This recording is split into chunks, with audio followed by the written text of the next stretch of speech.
जय हिंद दोस्तों, रखी गणना के चैनल में आपका स्वागत है। दोस्तों आज के इस वीडियो में मैं आपको 4 जानकारियां दूंगा। सबसे पहली जानकारी मैं आपको दूंगा नोशनल इंक्रीमेंट के बारे में। दोस्तों आप लेटर दिखाकर नोशनल इंक्रीमेंट ले सकते हैं। अगर आप जून में रिटायर हुए तो आपको जुलाई का इंक्रीमेंट मिल जाएगा। अगर आप दिसंबर में रिटायर हुए तो आपको जनवरी का इंक्रीमेंट मिल जाएगा। यानी कुछ लेटर दिखाकर आप अपनी पेंशन डिस्बर्सिंग एजेंसी से या फिर रिकॉर्ड से या फिर पीओआर से नोशनल इंक्रीमेंट ले सकते हैं। तो दोस्तों कुछ जानकारी मैं आपको नोशनल इंक्रीमेंट के बारे में दूंगा आगे।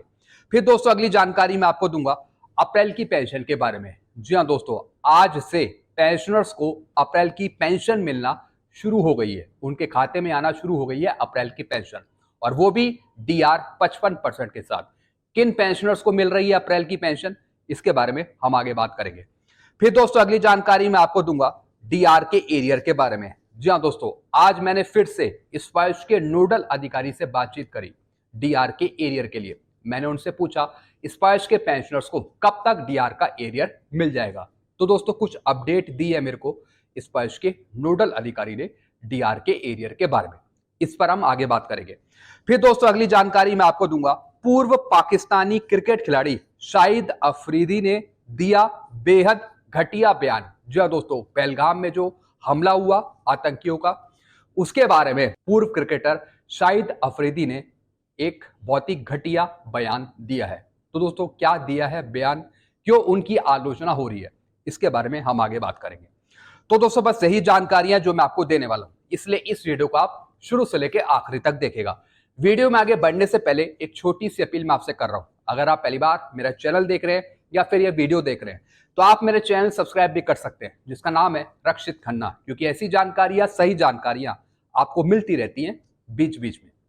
चलते हैं दोस्तों पहली जानकारी की तरफ। नोशनल इंक्रीमेंट के केस हमारे डिपार्टमेंट के पास आ रहे हैं। जी हाँ दोस्तों, जो पेंशनर्स जून में रिटायर हुए या फिर जो दिसंबर में रिटायर हुए हैं, तो दोस्तों उनको नोशनल इंक्रीमेंट मिलना है।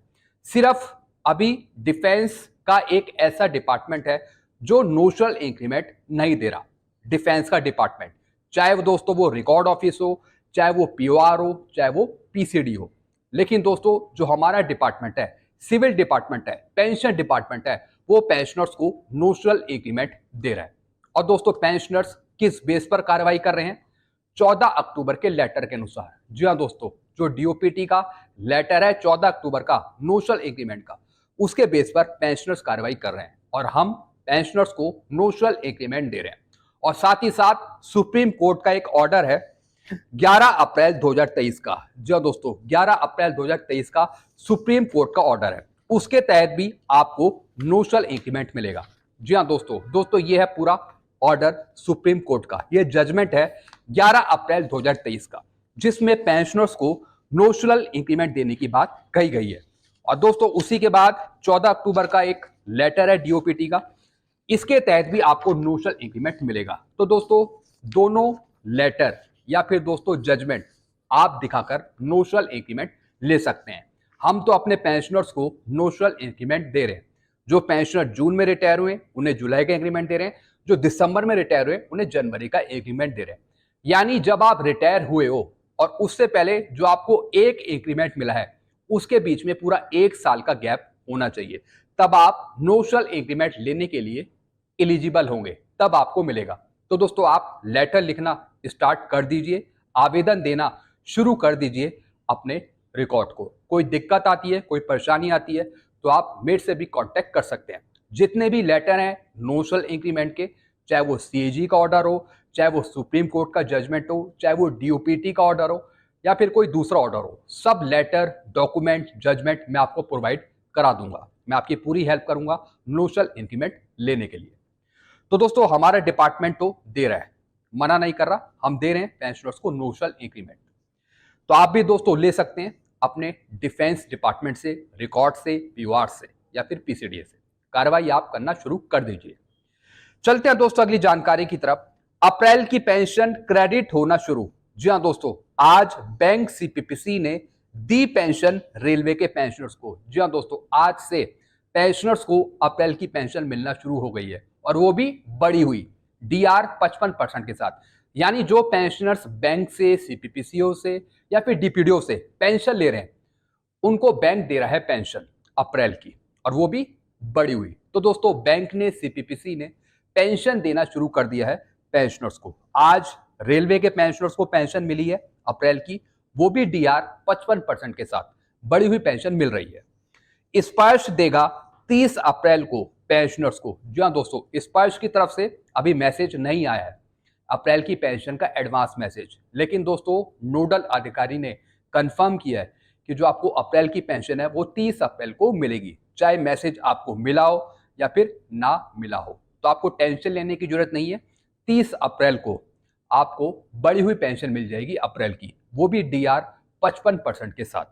चलते हैं दोस्तों अगली जानकारी की तरफ। स्पर्श के नोडल अधिकारी ने दी अपडेट डीआर के एरियर पे। जी हाँ दोस्तों, आज मैंने फिर से स्पर्श के नोडल अधिकारी से बातचीत करी। मैंने उनसे पूछा स्पर्श के पेंशनर्स को कब तक डीआर का एरियर मिल जाएगा, क्या डीआर के एरियर की पेंशन फाइल अपलोड हुई है या नहीं हुई है स्पर्श पे। तो दोस्तों स्पर्श के नोडल अधिकारी ने कंफर्म किया कि जो डीआर के एरियर की पेंशन फाइल है वो अपलोड कर दी गई है स्पर्श पे। जी हाँ दोस्तों, यानी 3 महीने का जो एरियर है वो आपको 1-2 दिन में या 2 से 3 दिन में आपको मिल जाएगा। यानी जो पेंशन फाइल है डीआर के एरियर की वो अपलोड हो चुकी है स्पर्श पे, सॉफ्टवेयर पे। जी हाँ दोस्तों, तो दोस्तों इंडिविजुअली आपको एरियर मिल जाएगा 3 महीने का। हो सकता है आज रात को मिल जाए, हो सकता है कल आपको मिल जाए, या फिर परसों मिल जाए, या फिर नरसों मिल जाए। यानी 1 से 2 दिन या फिर 2 से 3 दिन में आपको डीआर का एरियर मिल जाएगा। ये स्पर्श ने जानकारी दी है मुझे कि जो डीआर की पेंशन फाइल है, एरियर फाइल है, वो अपलोड कर दी गई है स्पर्श पे। जी हाँ दोस्तों, यानी आपका जो एरियर है वो प्रोसेस कर दिया गया है। अब आपको टेंशन लेने की जरूरत नहीं है। कुछ ही दिन में 1 से 2 दिन, 2 से 3 दिन आपको एरियर मिल जाएगा। चलते हैं दोस्तों अगली जानकारी की तरफ। पूर्व पाकिस्तानी क्रिकेट खिलाड़ी शाहिद अफरीदी ने दिया बेहद घटिया बयान पहलगाम हमले पर। जी हाँ दोस्तों, जम्मू कश्मीर के पहलगाम में जो आतंकी हमला हुआ उसको लेकर शाहिद अफरीदी ने एक घटिया बयान दिया है। शाहिद अफरीदी का कहना है कि भारत सरकार सबूत दे कि पाकिस्तान ने पहलगाम पर हमला करवाया है। भारत सरकार से सबूत मांगा जा रहा है शाहिद अफरीदी के इस बयान से।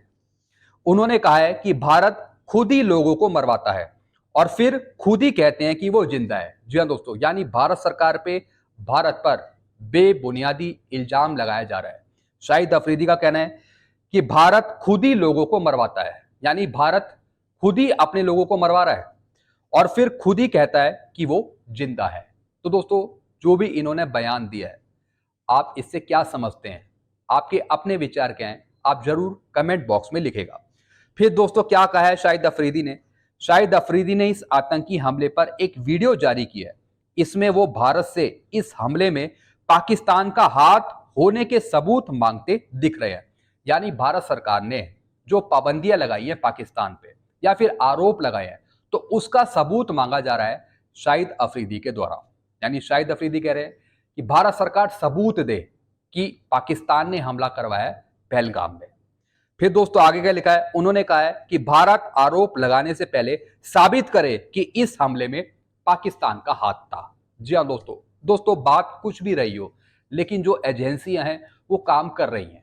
जी हाँ दोस्तों, जो ये हमला हुआ उसकी जांच पड़ताल हो रही है और दोस्तों जब पूरी जांच पड़ताल होगी, जब नतीजे सामने आएंगे, तब दोस्तों इनको करारा जवाब मिल सकता है। तो दोस्तों जो भी शाहिद अफरीदी ने कहा है अपने बयान में, इससे आप क्या समझते हैं, आप कमेंट करके जरूर अपने विचार रखेगा। तो दोस्तों बस यही जानकारियां थी जो मैं लेके आया था। आई होप सारी जानकारी आप अच्छे से समझ होंगे। वीडियो आपको अच्छा लगता है तो वीडियो को आप लाइक कर सकते हैं और इस चैनल को आप सब्सक्राइब कर सकते हैं, क्योंकि ऐसी जानकारी अक्सर आपको मिलती रहती है इस चैनल के माध्यम से। Thank you so much.